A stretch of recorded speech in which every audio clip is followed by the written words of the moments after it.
Hello entrepreneurs. ఒక బిజినెస్‌ని ఎలా మొదలుపెట్టాలి? లేదా ఒక స్టార్టప్‌ని ఎలా మొదలుపెట్టాలి?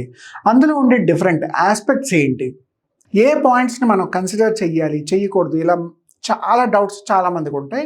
వాటన్నిటిని సింప్లిఫై చేస్తూ స్టార్టప్ మారథాన్ అన్న ఒక సిరీస్‌ని మన అకాడమీ ఆఫ్ స్టార్టప్స్ నుంచి ప్రతిరోజు ఒక కాన్సెప్ట్ కింద మీ ముందుకు తీసుకురావడం జరుగుతుంది. సో, ఈ series of startup marathon videos అన్నీ కనుక ఫాలో అయితే అసలు స్టార్టప్‌లో, బిజినెస్‌లో ఇన్ని పాయింట్స్ ఉంటాయని మీరు ఈజీగా తెలుసుకోగలరు. And it is very easy to implement. నా పాయింట్ ఏంటి అంటే, ఊరికే చూసి లైక్ కొట్టి షేర్ చేసి వదిలేయొద్దు. ఈ పాయింట్స్‌ని మీ బిజినెస్‌లో మీరు ఒక ఎంటర్‌ప్రెన్యూర్ అయితే ఖచ్చితంగా మీ బిజినెస్‌లో, స్టార్టప్‌లో ఇంప్లిమెంట్ చేసుకోండి. లేదు కొత్తగా మొదలు పెట్టబోతున్నారు అంటే ఈ పాయింట్స్ అన్నిటిని నోట్ చేసుకొని ఖచ్చితంగా వాటి మీద కొంత గ్రౌండ్ వర్క్ రీసెర్చ్ కూడా చేయండి. ఎందుకంటే మనకున్న టైం ఫ్రేమ్‌లో 10-15 నిమిషాల్లో మనం లిమిటెడ్‌గా మాత్రమే చెప్పగలం.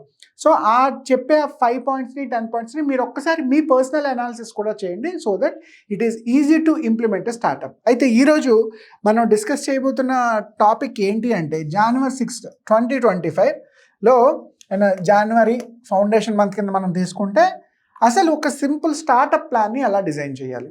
చాలామంది ప్లానింగ్ అంటే కన్ఫ్యూజ్ అవుతారు. రెండో పాయింట్, ఈ ప్లాన్ లేకుండా బిజినెస్ కనుక మీరు స్టార్ట్ చేస్తే ఆల్మోస్ట్ 10% మాత్రమే సక్సెస్ అయ్యే అవకాశం ఉంది. ప్లాన్ లేని బిజినెస్లు కానీ, ప్లాన్ లేని వర్క్లు కానీ బై లక్ 10% మాత్రమే సక్సెస్ అవుతాయి. ఒకవేళ మీ బిజినెస్కి ప్రాపర్ ప్లాన్ ఉంటే, ప్రాపర్ స్ట్రక్చర్ కనుక ఉంటే మనం ఈజీగా 70% వరకు దాన్ని సక్సెస్ చేయొచ్చు. ఇది మార్కెట్ ఫ్యాక్ట్ అండి. ఇది మిత్ కాదు. ప్లాన్ ఉన్న బిజినెస్లు 70% సక్సెస్ అవుతాయి. ప్లాన్ లేని బిజినెస్లో ఓన్లీ 10% సక్సెస్ అవుతాయి. సో, ఖచ్చితంగా బిజినెస్కి ప్లాన్ అనేది చాలా ఇంపార్టెంట్ అన్న పాయింట్ని గుర్తుపెట్టుకోండి. అయితే ఈ ప్లాన్ ఎలా డిజైన్ చేయాలో చాలామందికి తెలియదు. తెలియని విషయాల్ని మనం క్రిస్ప్గా ఇక్కడ కొన్ని పాయింట్ల కింద మాట్లాడుకుందాం. ద వెరీ ఫస్ట్ పాయింట్, ఇక్కడ మీకు ఏం కనిపిస్తుంది? ఒక కారు సీట్ బెల్ట్. నిజానికి ఒకప్పుడు కార్ సీట్ బెల్ట్స్ అన్నీ డిఫరెంట్ మోడల్లో ఉండేవి. ఈరోజు మనం యూజ్ చేస్తున్న కార్ సీట్ బెల్ట్ ప్రైమరీగా కార్ డిజైన్ చేసినప్పుడు దానికి ఉన్న సీట్ బెల్ట్ చాలా డిఫరెంట్ మోడల్. బట్ ఒకానొక టైంలో వోల్వో ఏం చేసిందంటే, వోల్వో కంపెనీ ఈ కార్ సీట్ బెల్ట్లు నిజానికి ఎక్కువ సేఫ్టీ ఇవ్వట్లేదని చెప్పి వాళ్ళు కొత్తగా ఒక కార్ సీట్ బెల్ట్ని డిజైన్ చేసి ఆ పేటెంట్ని మార్కెట్కి ఫ్రీగా ఇచ్చింది. ఈరోజు మనం కార్లో యూజ్ చేస్తున్న ప్రతి సీట్ బెల్ట్ కూడా వోల్వో వల్ల డిజైన్. ఈ పాయింట్ ఎందుకు ఇక్కడ మీకు మెన్షన్ చేశాను అంటే, ప్రాబ్లమ్ని కరెక్ట్గా సాల్వ్ చేయండి. మీ బిజినెస్ ప్లానులో ఖచ్చితంగా మీ ప్రాబ్లమ్ స్టేట్మెంట్ ఏంటో తెలుసుకోండి. మీరు అటువంటి మేజర్ ఇంపాక్ట్ ఉన్న ప్రాబ్లమ్ని ఏదైనా సాల్వ్ చేస్తున్నారా లేదా? అసలు ఒక ప్రాబ్లమ్ స్టేట్మెంట్ మీ బిజినెస్లో ఉందా లేదా ఖచ్చితంగా కన్సిడర్ చెయ్యండి. ఈ ప్రాబ్లమ్ స్టేట్మెంట్ని కనుక మనం ఐడెంటిఫై చేయలేకపోతే మనకు మార్కెట్ రీచ్ అవ్వడం చాలా కష్టం అవుతుంది. అఫ్కోర్స్ కొన్ని ఇన్నోవేషన్లోని, కొన్ని స్కిల్ సెట్ బేస్డ్లోని, కొన్ని ఫెసిలిటీ మోడల్లో కూడా కొన్ని బిజినెస్లు ఉంటాయి. బట్ 80-90% ప్రాబ్లమ్ స్టేట్మెంట్ మీద వర్కౌట్ అవుతాయి. ఇలా వోల్వో కంపెనీ ఎలా అయితే మార్కెట్లో ఒక మేజర్ ప్రాబ్లమ్ని సాల్వ్ చేసి పీపుల్ తాలూకా సేఫ్టీ కోసం, లైఫ్స్ కోసం ఇంత ఇంపార్టెంట్ ఇచ్చి ఆ పేటెంట్ని ఓపెన్ చేసిందో, అలాగే మీరు కూడా మార్కెట్లో ఉండే మేజర్ ఇంపాక్ట్ తీసుకురాబోయే ప్రాబ్లమ్ని ప్రాపర్గా సాల్వ్ చేస్తున్నారా లేదా ఆలోచించుకోండి. ఇలా చేసుకోగలిగితే ద వెరీ ఫస్ట్ పాయింట్ బిజినెస్లో ప్రాబ్లమ్ స్టేట్మెంట్ ఏంటనేది తెలుసుకోవాలి. రెండవది, మైండ్ ద గ్యాప్. జనరల్గా మనం మెట్రో ఎక్కేటప్పుడు జనరల్గా కనిపిస్తుంది. ఇది బిజినెస్లో ఎందుకు పెట్టామంటే, స్టార్టప్ మొదలు పెట్టేటప్పుడు మార్కెట్ గ్యాప్ ఎక్కడుందో ఆలోచించండి. 2 మార్కెట్లకి ఎప్పుడు గ్యాప్ ఉంటుంది. కార్ ఇండస్ట్రీ ఒకటి, బైక్ ఇండస్ట్రీ ఒకటి, ఈవీ ఇండస్ట్రీ ఒకటి, గ్రీన్ ఎనర్జీ ఇండస్ట్రీ ఒకటి. ముందు చూడండి, ఈవీ కార్స్ వచ్చాయి. ఈవీ కార్స్ తర్వాత మార్కెట్లో ఈవీ బైక్స్ వచ్చాయి. ఈ 2 వచ్చిన తర్వాత ఈ బ్యాటరీ సర్వీస్ స్టేషన్లు పెరుగుతున్నాయి. వీటి నుంచి ఛార్జింగ్ స్టేషన్లు పెరుగుతున్నాయి. వీటి వల్ల చాలామంది ఇంట్లోనే సోలార్ ప్యానెల్ పెట్టుకొని కార్కి, బైక్కి ఛార్జింగ్ పాయింట్స్ పెడుతున్నారు. అంటే మార్కెట్ గ్యాప్ చూడండి. ఒక్క ఈవీ ఇండస్ట్రీ ఎన్నిటిని పెనిట్రేట్ చేస్తుందో. అలాగే ఇంకొక హెల్త్ సెక్టారో లేదంటే ఎనర్జీ సెక్టారో, డ్రోన్స్ చూడండి. ఒకప్పుడు డ్రోన్స్ ఎక్కువగా యూజ్ చేసేవారు కాదు. చాలా పర్టికులర్గా లిమిటెడ్గా కొన్ని సెక్టార్స్లో మాత్రమే డ్రోన్ యూజ్ చేశారు. సింపుల్గా ఒక సినిమా షూట్ చేయాలంటే ఒక హెలికాప్టర్, ఒక కెమెరామెన్ వెళ్ళి పైకి వెళ్ళి షూట్ చేసుకొని వచ్చేవారు. ఇవాళ ఆ ఇండస్ట్రీ అంతా కూడా డ్రోన్స్ని రిప్లేస్ చేసింది. అలాగే ఈ డ్రోన్స్ ఎయిర్లోనే కాకుండా వాటర్లో యూజ్ చేస్తున్నారు, సేఫ్టీకి యూజ్ చేస్తున్నారు, అగ్రికల్చర్ ఇండస్ట్రీలో యూజ్ చేస్తున్నారు. రీసెంట్గా ఈ విజయవాడలో ఫ్లడ్స్ వచ్చినప్పుడు డ్రోన్తో కూడా కొన్ని ఐటమ్స్ని డెలివరీ చేశారు. ఆల్రెడీ స్విట్జర్లాండ్ లాంటి కొన్ని కంట్రీస్లో మన విండోకి డైరెక్ట్గా డెలివరీ ఎలా వస్తుంది అనేది డ్రోన్ మీద ఒక పైలట్ ప్రాజెక్ట్ కూడా రన్ చేస్తున్నారు. ఇలా అసలు మార్కెట్లో గ్యాప్ ఎక్కడుందో ఐడెంటిఫై చేయండి, కొత్త కొత్త సెక్టార్స్ని ఐడెంటిఫై చేయండి. రెగ్యులర్ మార్కెట్స్లో ఆల్రెడీ అందరూ ఫిల్ అయిపోతే కొత్త మార్కెట్ గ్యాప్ ఎక్కడుందో చూసుకోండి. ఈ ఎగ్జాంపుల్స్ కనుక మీరు కన్సిడర్ చేస్తే మార్కెట్లో, బిజినెస్ ప్లాన్లో ఈ గ్యాప్ని మీరు తెలుసుకోగలిగితే ఆ ప్లాన్ రాసుకునేటప్పుడు మనకు కొన్ని వర్క్స్, కొన్ని ఫండమెంటల్స్ చాలా ఈజీ అవుతాయి. థర్డ్ పాయింట్ ఏంటి అంటే, ఇక్కడ మీకు వీల్ కనిపిస్తుంది కదా, మన ఎంటైర్ హిస్టరీలో, ఎంటైర్ హ్యూమన్ సివిలైజేషన్లో వీల్ అనేది ఒక గ్రేట్ రోల్ ప్లే చేసింది. అలాగే ఈ వీల్ లేకపోయి ఉంటే దాని నుంచి ఇన్ని వెహికల్స్ కానీ, ఇన్ని మిషన్స్ కానీ ఇవేవి వచ్చేవి కాదు. సో అందుకే ఎప్పుడు కూడా వీల్ని ఒక గ్రేటెస్ట్ ఇన్నోవేషన్ కింద చూపిస్తారు. అలాగే మీ బిజినెస్లో మీరు ఇస్తున్న ఇన్నోవేషన్ ఏంటి? ఫస్ట్ ప్రాబ్లమ్ స్టేట్మెంట్ ఏంటో ఐడెంటిఫై చేసాం, ఏ ప్రాబ్లమ్ని మనం సాల్వ్ చేయగలం. తర్వాత మార్కెట్ గ్యాప్ ఏంటో ఐడెంటిఫై చేసాం. ఈ రెండింటిని కంబైన్ చేసి మీరు మార్కెట్కి ఇచ్చే సొల్యూషన్ ఏంటి, అది ఇన్నోవేటివ్లో ఉందా, జనాలకి ఎక్కువ మందికి ఉపయోగించి. ఇవాళ చూడండి, వీల్ లేకపోతే ప్రపంచం ఎలా ఉండేదో ఒకసారి ఆలోచించండి. అంత గ్రేటెస్ట్ ఇన్నోవేషన్ కాకపోయినా మినిమం టు మినిమం మనం ఐడెంటిఫై చేసిన ప్రాబ్లమ్కి కరెక్ట్ స్టేట్మెంట్, కరెక్ట్ సొల్యూషన్ మనం ఇస్తున్నామో లేదో చూడండి. ఇలా చూసుకోగలిగితే బిజినెస్ ప్లాన్ రాసుకునేటప్పుడు థర్డ్ పాయింట్ ఎప్పుడు కూడా మనం ఇస్తున్న సొల్యూషన్ ఏంటి, ఆ సొల్యూషన్ ప్రాపర్గా ఉందా లేదా, ఈ సొల్యూషన్ మీద ఎక్కువ వర్కౌట్ చేసుకోండి. మూడో పాయింట్లో. ఫోర్త్ పాయింట్ వరకు వచ్చేసరికి ఆల్వేస్ హ్యావ్ ఎన్ అనాలిసిస్. మనం ఒక చెస్ ఆడేటప్పుడు 8x8 64 డిఫరెంట్ ప్లేసెస్ ఉంటాయి, 8 మేజర్ రోల్స్ ఉంటాయి, 8 సోల్జర్స్ ఉంటారు. బట్ ఒక మూమెంట్, ఒక పాన్ కానీ మనం ముందుకు నడిపిస్తే మొత్తం కాంబినేషన్స్ అన్నీ మారిపోతాయి. చాలామంది రీసెంట్గా మనకి ఇండియా నుంచి ఫస్ట్ గ్రాండ్ మాస్టర్ మళ్ళీ వచ్చారు. సో ఆ పాయింట్ మనం తీసుకుంటే బిజినెస్ చేసేటప్పుడు కూడా ఈ బ్రీఫ్ అనాలిసిస్ ఇంపార్టెంట్. ఒక స్టెప్ ముందుకేస్తే మనకు వచ్చే డిఫరెంట్ ఫ్యాక్టర్స్ ఏంటి, ఈ బిజినెస్లో ఈ డెసిషన్ తీసుకుంటే మనకు ఉండే డిఫరెంట్ ఫ్యాక్టర్స్ ఏంటి, ఇది కాకుండా ఇంకో వేలో మనం ఆలోచిస్తే, లేదా కొత్త మార్కెట్స్ని ఎక్స్ప్లోర్ చేస్తే, లేదా ఎక్స్పాండ్ చేస్తే, లేదా క్యాష్ బర్న్ ఇంతవరకు చేస్తే మనకుండే ఆప్షన్స్ ఏంటి, ఇలా బిజినెస్లో ప్రతి పాయింట్ని అనలైజ్ చేసి డెసిషన్ తీసుకోవాలి తప్పించి మీకు వచ్చు కాబట్టి, మీకు తెలుసు కాబట్టి చెయ్యొద్దు. ఎందుకంటే ఎవ్రీ ఇయర్కి, ఎవ్రీ క్వార్టర్కి బిజినెస్ పెర్ఫార్మెన్స్లు, మార్కెట్ రూల్స్, బడ్జెట్స్, వాటికి ఉండే పాలసీస్ అన్నీ మారిపోతాయి. సో జస్ట్ మీకు తెలుసు కాబట్టి ఏ పని చేయొద్దు. ఖచ్చితంగా టీంతో డిస్కస్ చేయండి, అనలైజ్ చేయండి, ప్రీవియస్ డేటా తెప్పించుకోండి. లేదా మీరు కొత్తగా బిజినెస్ మొదలు పెడుతున్నారంటే మీ సిమిలర్ సెక్టార్లో ఎగ్జిస్టింగ్ కాంపిటీటర్స్ ఎవరైనా ఉంటే వాళ్ళ దగ్గర నుంచి డేటా కన్సిడర్ చేసి వాళ్ళు ఎలా పెర్ఫామ్ చేస్తున్నారు, మీరు ఎలా పెర్ఫామ్ చేశారు, వాళ్ళు తీసుకున్న బోల్డ్ స్టెప్స్ ఏంటి వాళ్ళ బిజినెస్లో, అటువంటివి మీరు తీసుకోగలరా లేదా, ఇవన్నీ ఆలోచించి అనలైజ్ చేసి మాత్రమే బిజినెస్లో ఒక స్టెప్ తీసుకోండి. సో ఖచ్చితంగా మనం బిజినెస్ ప్లాన్ చేసుకునేటప్పుడు అనాలిసిస్ అనేది చాలా ఇంపార్టెంట్. నెక్స్ట్ మనం ఫిఫ్త్ పాయింట్ కనుక కన్సిడర్ చేస్తే అసలు మనకు ఉండే డిఫరెంట్ మనీ రిసోర్సెస్ ఏంటి, ఫండ్ రిసోర్సెస్ ఏంటి. ఇక్కడ చూడండి, పేమెంట్ సక్సెస్ఫుల్. ఒకప్పుడు ఏం చేసేవారు, క్యాష్ ఇచ్చేవారు, ఇంకా బార్టర్ సిస్టమ్ ఉండేది. బార్టర్ తర్వాత క్యాష్ వచ్చింది, క్యాష్ తర్వాత బ్యాంక్స్ వచ్చాయి, బ్యాంక్స్ తర్వాత చెక్స్ వచ్చాయి, చెక్స్ వచ్చిన తర్వాత ఏటీఎం కార్డులు వచ్చాయి, ఏటీఎం కార్డులు వచ్చిన తర్వాత క్రెడిట్ కార్డులు వచ్చాయి, తర్వాత ఇటువంటి ఆప్షన్స్ వచ్చాయి. ఇవాళ మనం సింపుల్గా mobile to mobile payment options మారుస్తున్నాం. అలాగే మీ బిజినెస్కి డిఫరెంట్ రిసోర్సెస్ ఏంటి, ఫండ్కి ఎలా డబ్బులు వస్తాయి, ఎవరిని పిచ్ చేయాలి, మనం ఎంతమంది ఏంజల్ ఇన్వెస్టర్స్ని కలిసాం, ఎంతమంది వీసీలని కలిసాం, ఎంతమంది హెచ్ఎన్ఐ ఇన్వెస్టర్ని కలిసాం, ఎన్ని నెట్వర్క్ మీటప్స్ అటెండ్ అయ్యాం, ఎంతమంది కొత్త వాళ్ళని కలుసుకోకుండా. ఇదేది లేకుండా చాలామంది ఏమంటారు తెలుసా, నేను ఆఫీస్ ఓపెన్ చేశాను, బిజినెస్ స్టార్ట్ చేశాను, నాకు బిజినెస్ రాలేదు. అది ఎలా అవుతుంది? టెక్నికల్లీ మీ దగ్గరికి బిజినెస్ ఎవరైనా ఎందుకు తీసుకురావాలి? అసలు మీరు బయటికి వెళ్ళి ఏం ట్రై చేశారు, ఆ రిసోర్స్ ఆప్షన్స్ లేకుండా, డిఫరెంట్ ఫండ్ ఆపర్చునిటీస్ లేకుండా మీ బిజినెస్ సక్సెస్ అవుతుంది. సో బిజినెస్ ప్లాన్లో ఎప్పుడు కూడా రిసోర్సెస్కి ఒక కీ ఫండమెంటల్ ఇవ్వండి. మీ దగ్గరున్న 5 లక్షలతో 10 లక్షల రూపాయలతో 100 కోట్ల వ్యాపారం చేసేద్దామని అనుకోవద్దు. అలాంటివి జరగవు, కుదరదు, అలాంటివి జరగవు. ఎందుకంటే ఇవాళ మార్కెట్లో 5 lakhs క్రెడిట్ కార్డ్ వస్తుంది. ఒక చిన్న మొబైల్ యాప్లో డీటెయిల్స్ ఇస్తే 1 hourలో అకౌంట్లో 5 లక్షలు పడుతున్నాయి. సో 5 లక్షలకి 10 లక్షలకి ఇవాళ మార్కెట్ రెడీగా లేదండి.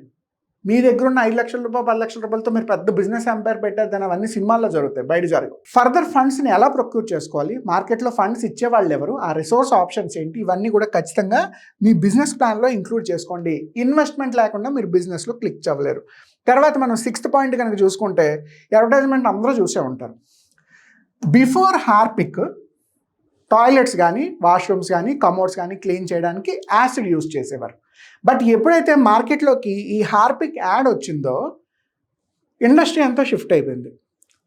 సూపర్ మార్కెట్కి వెళ్ళి టాయిలెట్ క్లీనర్, బాత్రూమ్ క్లీనర్ అంటే రెడ్ హార్పిక్, బ్లూ హార్పిక్ తెస్తారు తప్పించి ఇవాళ ఆ క్లీనింగ్ యాసిడ్ చాలా తక్కువ మంది యూజ్ చేస్తున్నారు. చాలా అంటే చాలా, నాట్ ఈవెన్ 5%.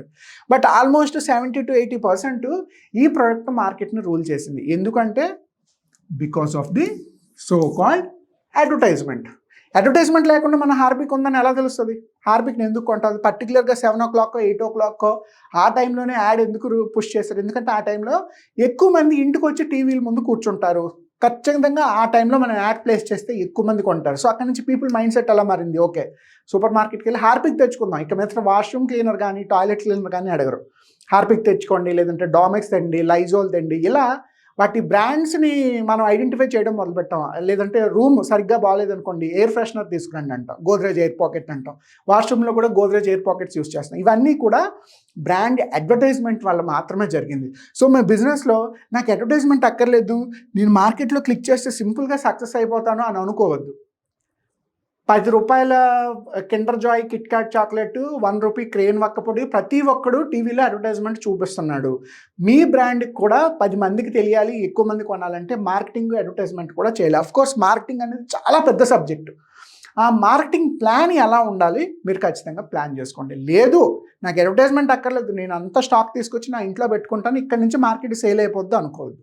అడ్వర్టైజ్మెంట్ లేని బిజినెస్లు, మార్కెటింగ్ లేని బిజినెస్లు క్లిక్ అవ్వ. అయితే మీ బడ్జెట్ కొలది ఎంత మార్కెటింగ్ ప్లాన్ అవసరం, అడ్వర్టైజ్మెంట్కి ఎంత పెట్టాలి, బ్రాండింగ్కి ఎంత పెట్టాలి, బ్రాండ్ రిటెన్షన్కి ఎంత పెట్టాలి, ఇలా డిఫరెంట్ ఫ్యాక్టర్స్ ఉంటాయి ఇందులో. చాలా పెద్ద సబ్జెక్ట్ మార్కెటింగ్ అనేది. మనం ఇంకో టాపిక్లో క్లియర్గా కట్ చేద్దాం. బట్ బిజినెస్ ప్లాన్ రాసుకునేటప్పుడు మీ మార్కెటింగ్ ప్లాన్ కూడా అందులో ఇంక్లూడ్ అవ్వాలి, otherwise your business will be failed. So మనం నెక్స్ట్ 7th పాయింట్ కనుక కన్సిడర్ చేస్తే అసలు మీ బిజినెస్ ఆపరేషన్స్ ఎలా రన్ అవుతాయి. ద ఎగ్జాంపుల్ ఇది ఎందుకు చూపించామంటే చైనాలో కానీ, జపాన్లో కానీ, కొరియాలో కానీ, కొన్ని అమెరికాలో కొన్ని ఇండస్ట్రీస్ కానీ, కొన్ని యూరోపియన్ ఇండస్ట్రీస్ కానీ, ఈవెన్ ఇండియాలో కూడా మెజారిటీ ఆఫ్ ద మ్యానుఫ్యాక్చరింగ్ అంతా కూడా రోబోట్స్ డిజైన్ చేస్తున్నాయి. అలా అని అవసరం లేని చోట మీ బిజినెస్ని రోబోట్లు పెట్టి పనిచేయమని కాదు నా ఉద్దేశం. అసలు మీ బిజినెస్ ఆపరేషన్ ఫ్లో ఎలా ఉంటుంది? మీరు పెయింట్ మ్యానుఫ్యాక్చరింగ్ బిజినెస్ చేస్తున్నారు అనుకుందాం. పర్ డే ఎన్ని బ్యాచెస్ ఆఫ్ పెయింట్స్ బయటకు వస్తాయి, ఎన్ని కలర్ కాంబినేషన్స్ వస్తాయి, అందులో ఉండే డిఫరెంట్ వెయిట్స్ ఏంటి, దాని ప్యాకేజింగ్ ఏంటి, తీసుకొచ్చిన పెయింట్స్ని మార్కెట్కి ఎలా పంపిస్తారు? లేదా మీరు డైలీ ఫుడ్ ప్రాసెసింగ్ చేసే ఇండస్ట్రీ అనుకుందాం, డైలీ ఎన్ని యూనిట్స్ ఆఫ్ లీటర్ బయటకు వస్తుంది, లేదా ఎన్ని యూనిట్స్ ఆఫ్ ప్రాసెస్డ్ ఫుడ్ లేదా ప్యాకింగ్ ఫుడ్ బయటకు వస్తుంది, ఇవి ఎన్ని డిఫరెంట్ ఎస్క్యూఎస్ ఉన్నాయి, వీటిని మార్కెట్కి ఎలా పంపించాలి? ఖచ్చితంగా ఒక ఆపరేషన్స్కి మీ దగ్గర ప్లాన్ ఉండాలి. ఆపరేషన్స్ ప్లాన్ లేకుండా మనం ప్లాంట్ పెట్టేద్దాం, రోజుని తయారు చేసేద్దాం, మార్కెట్ తీసుకెళ్ళి అమ్మేద్దాం, ఇలా చేయకూడదు. పెద్ద పెద్ద ఇండస్ట్రీస్ అన్నీ కూడా ఈ ఆపరేషన్ ఫ్లోని ఖచ్చితంగా డిజైన్ అవుతాయి. ఆపరేషన్స్ కోసం సెపరేట్ ఫ్రేమ్వర్క్, సెపరేట్ సబ్జెక్టు ఉంది. ఈ ఆపరేషన్ మేనేజ్మెంట్ని ఎలా చేసుకోవాలి అన్న దానికి మీ దగ్గర ఉన్న ఇన్ఫర్మేషన్తో ముందు ప్లాన్ రాసుకోండి. అందులో ఇంకా ఏమైనా డౌట్స్ ఉన్నా ఫర్దర్ ఇన్ఫర్మేషన్ మనం యాడ్ చేయొచ్చు. ఫస్ట్ అసలు మీ ఆపరేషన్ ఎండ్ టు ఎండ్ ఎక్కడ స్టార్ట్ అవుతుంది, ఎక్కడ ఎండ్ అవుతుంది, మధ్యలో ఎంతమంది ఎంప్లాయీస్ అవసరం అవుతారు, ఎన్ని కంప్యూటర్స్ అవసరం అవుతాయి, ఎన్ని మిషన్స్ అవసరం వస్తాయి, రోజుకి ఎన్ని గంటలు పనిచేయాలి, ఇంత చేస్తే రోజుకి వచ్చే అవుట్పుట్ ఎంత, ఈ స్టాక్ని మళ్ళీ ఏ టైంకి సెల్ చేస్తారు, ఇలా డిఫరెంట్ ఫేజెస్, డిఫరెంట్ ఫ్రేమ్వర్క్స్ ఉంటాయి ఆపరేషన్కి. అఫ్కోర్స్ మీకు ఇనీషియల్గా అంతా తెలియకపోయినా మీకున్న నాలెడ్జ్ ముందు ఒక ఆపరేషన్ ఫ్లో డిజైన్ చేసుకోండి. ఇవాళ ఎందుకంటే ఇలా ప్రతిదీ గూగుల్లో దొరుకుతుంది, యూట్యూబ్లో దొరుకుతుంది, ఎక్కడో దానికి కావాల్సిన రీసెర్చ్ ఇన్ఫర్మేషన్ కూడా మీకు దొరుకుతుంది. ఆర్ఎల్స్ యూ కెన్ కాంటాక్ట్ us. సింపుల్గా ఈ ఆపరేషన్ ఫ్లో మీకు ఎప్పుడైతే తెలుసుకుంటారో బిజినెస్ అనేది ఈజీగా క్లిక్ అవుతుంది. There is a company called Pet Rock. మన బిజినెస్లో 8th పాయింట్ ఏంటి అంటే, ఇంతకుముందు కూడా నేను చాలా చోట్ల ఎగ్జాంపుల్ చెప్పాను. Pet Rock is a company from America. They are selling only particular rocks. నేను మీకు ఒక రాయి అమ్ముతాను అంటే మీరు కొంటారా? రాయి అయితే ఎవడు కొండగా, ఒక కుక్క పిల్లనో, ఒక ఉంగరమో, ఒక వాచో, ఒక కెమెరాో, ల్యాప్టాపో, కారో, డైమండో అమ్ముతానన్నా కొంటారు. కానీ రోడ్డు మీద దొరికే ఒక రాయిని తీసుకొచ్చి మీకు అమ్ముతానంటే ఎవరైనా కొంటారు? ఎవ్వరు కొనరు. బట్ ఈ పెట్రాక్ అనే కంపెనీ ఏం చేసిందంటే కేవలం రాళ్ళు అమ్మి కొన్ని 100 కోట్ల రూపాయల వ్యాపారం చేసింది. రాళ్ళని కొనాల్సిన అవసరం ఏంటి ఎవరికి లేదు. రోడ్డు మీద వెళ్తే రాయి ఈజీగా దొరుకుతుంది. ఆ రాయిని స్టోర్లో పెట్టి, ప్యాక్లో పెట్టి ఇలా బ్రాండ్ చేసి కొనాల్సిన అవసరం ఉంది. అయితే వాళ్ళు ఏం చేశారంటే ఈ పెట్రాక్ అన్న పేరుతో, అంటే ఇంట్లో చాలామందికి కుక్కల్ని, పిల్లల్ని, పెట్స్ని పెంచుకునే అలవాటు ఉంటుంది. మీరు అమెరికా లాంటి కంట్రీస్లో మార్నింగే బయటకు వెళ్తారు, ఈవినింగ్ ఎప్పుడో వస్తారు, ఇంట్లో పెట్ని కేర్ తీసుకున్నంత టైం మీకు లేకపోవచ్చు. సో వాళ్ళు ఏం చేశారంటే you purchase our rocks as your pets. మా రాళ్ళని మీరు పెంపుడు జంతువులాగా కొనుక్కొని ఇంట్లో పెంచుకోండి, వాటికి స్నానం చేయించక్కర్లే, వాటికి ఫుడ్ పెట్టక్కర్లే, వాటికి కేర్ తీసుకోక్కర్లే, బట్ మీరు చెప్పాలనుకునే ఎమోషన్స్ అన్ని రాళ్ళకి చెప్పొచ్చని ఒక మార్కెటింగ్ క్యాంపెయిన్ క్రియేట్ చేసి 1970s 80s కొన్ని ₹100 కోట్ల వ్యాపారం చేసింది. ఈ ఎగ్జాంపుల్ ఎందుకు చెప్పాను అంటే మీరు తలుచుకుంటే ఏదైనా సెల్ చేయగలరు. సో మార్కెట్కి ఎప్పుడూ కూడా ఈ సేల్స్ ఫ్యాక్టర్ ఇంపార్టెంట్. ఎంత అద్భుతమైన డైమండ్ మన దగ్గర ఉన్నా, కారు ఉన్నా, ఇలాంటి రాయినైనా సరే అమ్మాలి అంటే సేల్స్ ఏంటో తెలియాలి. సేల్స్ స్ట్రాటజీ లేకుండా, సేల్స్ ఎక్స్పర్టైజ్ లేకుండా, సేల్స్ ప్లాన్ లేకుండా మీ బిజినెస్ని స్టార్ట్ చేయదు. ప్లాన్లో ఖచ్చితంగా ఏం చేస్తే మీ ప్రొడక్ట్ అమ్ముడవుతుందో ఖచ్చితంగా తెలుసుకోండి. ఎందుకంటే ఇన్వెస్టర్ వచ్చేటప్పుడు కూడా ఖచ్చితంగా సేల్స్ అయ్యాయా లేదా చూస్తారు. 100 సేల్సా, 1000 సేల్సా, 1,00,000 సేల్సా సెకండరీ, కనీసం సేల్స్ అవుతున్నాయా, దాన్ని మనం MVP అంటాం. చాలా టాపిక్స్లో మనం మాట్లాడాం. ఆ సేల్స్ ఏంటి, ఎలా అవుతున్నాయి అన్న పెర్ఫార్మెన్స్ కనుక మీ బిజినెస్ ప్లాన్లో ఇంక్లూడ్ చేసుకోలేకపోతే మీ బిజినెస్ అట్టర్ ఫ్లాప్ అవుతుంది. సో ఖచ్చితంగా సేల్స్ పాయింట్ని ఇంప్లిమెంట్ చేసుకోండి. సో నెక్స్ట్ మన 9th పాయింట్, వచ్చిన ఫండ్స్ అన్నిటినీ ఎలా మేనేజ్ చేయాలి. చాలా బాగుంది, బిజినెస్ ఐడియా బాగుంది, దాన్ని మార్కెటింగ్లో ఇంప్లిమెంట్ చేసాం, సేల్స్ మొదలయ్యాయి, లేదా మన దగ్గర లిమిటెడ్ బడ్జెటే ఉంది, ₹1,00,00,000 ఉంది, 50 లక్షలే ఉంది. ఈ ఫినాన్స్ ఫ్లో, ఆపరేషన్ ఫ్లో కనుక లేకపోతే దేనికి ఎంత అలొకేట్ చేయాలి, దేనికి ఎంత అలొకేట్ చేయకూడదు, కంపెనీకి వచ్చే డబ్బులు ఎంత, వెళ్ళే డబ్బులు ఎంత, ఈ స్ట్రాటజీ తెలియకపోతే, ఫినాన్స్ తెలియకపోతే మీ బిజినెస్ ఫ్లాప్ అవుతుంది. అయితే చాలామందికి ఫినాన్స్ ఎక్స్పర్ట్స్ ఉండరు. ఈవెన్ నాకు కూడా ఫినాన్స్ గురించి, అకౌంటింగ్ గురించి అంతగా తెలియదు, but we will take an advice. అలాగే మీ బిజినెస్లో మీకు ఫినాన్స్ గురించి తెలియకపోతే ఫినాన్స్ అడ్వైజర్ని పెట్టుకోండి, ఫినాన్స్ ఎక్స్పర్ట్స్ని పెట్టుకోండి. ఎవరైతే రెగ్యులర్గా ఫినాన్స్ మీద వర్క్ చేస్తారో, చార్టెడ్ అకౌంటెంట్స్ కానీ, ఆడిటర్స్ కానీ, కంపెనీ సెక్రటరీస్ కానీ, లేదా ఫినాన్స్ కన్సల్టెంట్స్ ఉంటారు విడిగా మార్కెట్లో, వాళ్ళని కానీ అడిగితే అసలు మీ ఫండ్స్ని ఎలా మేనేజ్ చేయాలో ఈజీగా చెప్తారు. But mostly you can go for any chartered accountant, because తను ఇంచుమించుగా ఈ టాక్సేషన్స్, రూల్స్, రెగ్యులేషన్స్, ఏ టైంకి ఎప్పుడు ఎలా అప్లై చేసుకోవాలి, ఎలా మనం ఫండ్ మేనేజ్ చేసుకోవాలి, వచ్చే ఫండ్ ఎలా, బయటికి వెళ్ళే ఫండ్ ఎలా, దీని గురించి కంప్లీట్ ఇన్ఫర్మేషన్ ఇంచుమించుగా చార్టెడ్ అకౌంటెంట్ దొరుకుతుంది. So if you have a chartered accountant, అతని హెల్ప్తో ఒక ఫైనాన్స్ ప్లాన్ రాసుకోకండి, మీరు ఒక్కటే రాసేయొద్దు. అతన్ని కూర్చోబెట్టి, సార్ ఇదిగోండి సార్, మన దగ్గర ₹1,00,00,000 ఉంది, 50 లక్షలు ఉంది, మేము దీనికి ఇంత పెడదాం అనుకుంటున్నాం, మా ఆపరేషన్ ఫ్లో ఎలా ఉంది, దీని బడ్జెట్ ఎలా ఉంది, మీకు తెలిసిన నాలెడ్జ్ ప్రకారం కొంత ఇన్ఫర్మేషన్ ఇవ్వండి అని చెప్పి మీ ఆడిటర్నో, కన్సల్టెంట్నో ఎవరినో ఒకరిని అడగండి. ఒకవేళ అతని దగ్గర ప్రాపర్ ఇన్ఫర్మేషన్ లేకపోతే ఎనీ ఫినాన్స్ కన్సల్టెంట్ అయినా సరే మీరు అప్రోచ్ అవ్వండి. బట్ ఖచ్చితంగా ఫినాన్స్ ప్లాన్ రాసుకోకండి. ఫినాన్స్ ప్లాన్ రాసుకోకుండా మీరు మార్కెట్కి వెళ్ళారా 100% ఫెయిల్ అవుతారు, డౌటే లేదు. ఎందుకంటే ఫినాన్స్ మిస్మేనేజ్ చేసే చాలా బిజినెస్లు ఫెయిల్ అవుతాయి. ఇప్పుడు మీ దగ్గరకు ఒక ఇన్వెస్టర్ వచ్చాడు, ఇన్వెస్టర్ రెడీ టు కీప్ ఒక 10 CR అనుకుందాం.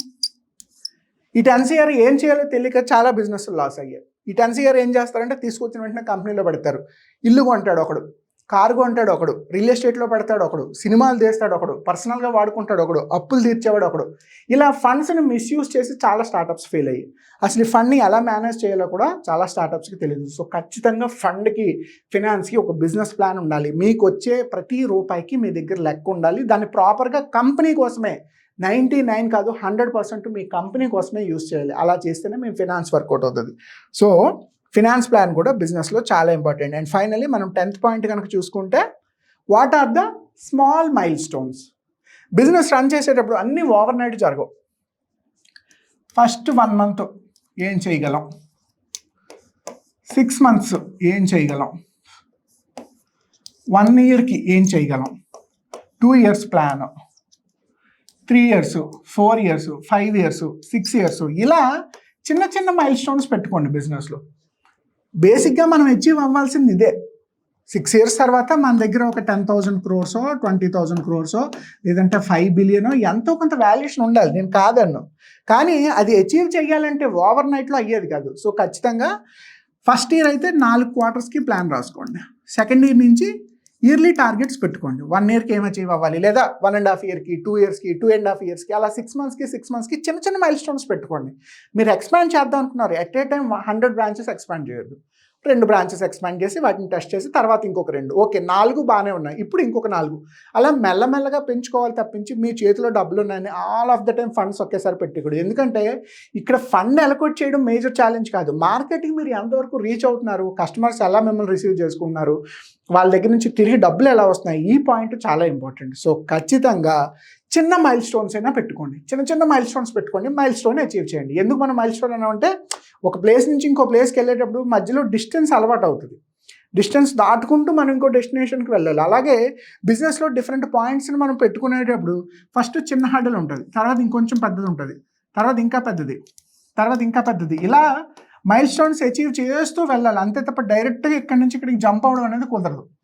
సో బిజినెస్లో ఖచ్చితంగా ఈ ఫండమెంటల్ ఉండాలి కాబట్టి చిన్న మైల్ స్టోన్స్ పెట్టుకోండి. Jan 6th ఒక సింపుల్ స్టార్టప్ ప్లాన్ ఎలా రాసుకోవచ్చు అంటే, ఫస్ట్ కోర్ ప్రాబ్లమ్ ఐడెంటిఫై చేయండి, మార్కెట్ గ్యాప్ ఏంటో తెలుసుకోండి, దానికి మనం ఇచ్చే సొల్యూషన్ ఏంటి, దానికి మనకు ఉండవలసిన అనాలిసిస్ ఏంటి, మనకు ఉండే డిఫరెంట్ రెవెన్యూ మోడల్స్ని ఎలా సోర్స్ చేసుకోవాలి, దానికి అవసరమైన మార్కెటింగ్ ప్లాన్, ఆపరేషన్స్, సేల్స్ ఎలా చేయాలి, ఫైనాన్స్లో మనకు ఉండాల్సిన important, and finally mile stones. ఒక్కసారి ఈ 10 పాయింట్స్ని కన్సిడర్ చేయండి. Problem, gap, solution, analysis, revenue, marketing, operation, sales, finance, mile stones.